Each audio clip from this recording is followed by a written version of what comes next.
man. Like I said, I'm a William Thomas man, and I'm a native Washingtonian. I grew up in Washington, D.C. during the 80s when it was a chocolate city, y'all. Chocolate city. I mean, when it was chocolate, it was chocolate. I mean, everything was black. My principals were black. My boss was black. The police chief was black. The mayor was black. Hell, the first time I saw a white person was when I went to college, and I was fascinated like I just saw a Martian. I'm walking up to white people like, oh my God, you're real. You look just like you do on TV. Can I touch your hair? Man, it was fascinating. Fascinating, man. You know? And it was a different time, you know, especially like now, since after gentrification hit the area, you know, it's kind of, it went from Chocolate City to the tall macchiato. It's all right. White folks everywhere. I love it, you know. But it's a real good thing, though, because they ain't changed stuff up. They're kind of taking in the culture, you know. They're hitting all the scenes. Hitting the restaurant scenes up, you know. Hitting comedy scenes up. Which surprises the hell out of me, because I remember how Southeast was back in the 80s. And I can tell you, the only thing white people came to hit in Southeast was the pipe. Oh, yeah. Oh, we had equal opportunity with our drug addicts at it. But I used to love white crackheads, man. Because that's where I learned all my manners. Oh, yeah, white people were so polite when they bought drugs. They almost made buying drugs didn't seem like it was a bad thing when they bought drugs. They walk up with a dope boy with a different type of approach, you know? Like, hey, Darnell, how are you? Oh, my God.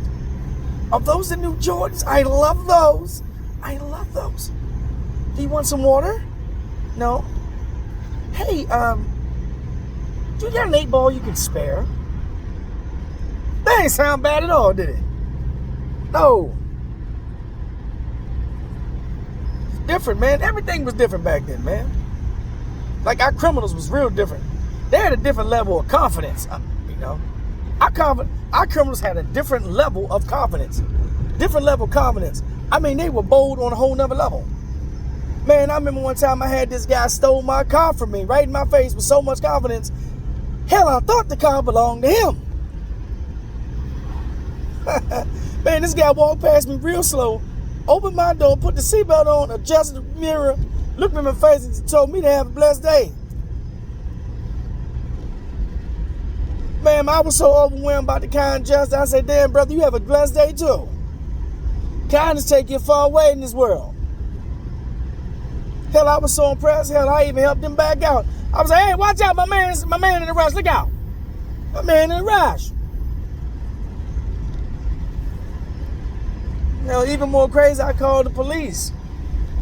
So we see the guy at the light. The officer's like, hey, is that your car? I said, oh, no, that's not my car.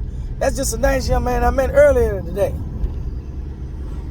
We need more like him in the community.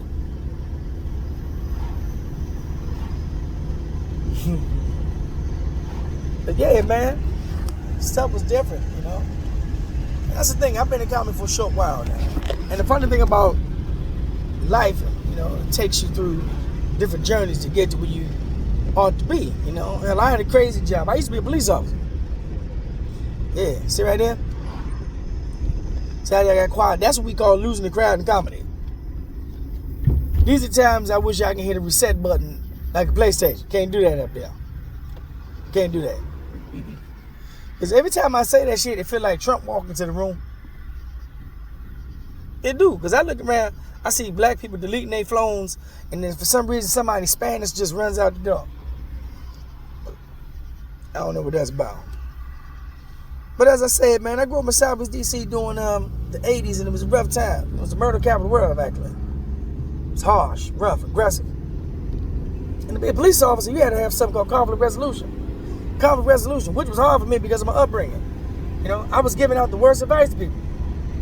I remember this young lady got beat up real bad. She walked up to me and said, officer, what should I do? I said, bitch, hit the girl back. That's what you do, goddammit. Do you need nunchucks? I got some nunchucks right there. Crazy. Giving bad advice. Upbringing, man. People were misguiding me, man. I was getting bad advice. This guy, struck a pedestrian in the school zone. He walked up to me and said, "Officer, what should I do?" I said, "Nigga, did you stop? What the hell wrong with you? Always do 70 in the school zone. That's the only way they're not going to see your tags." I told you.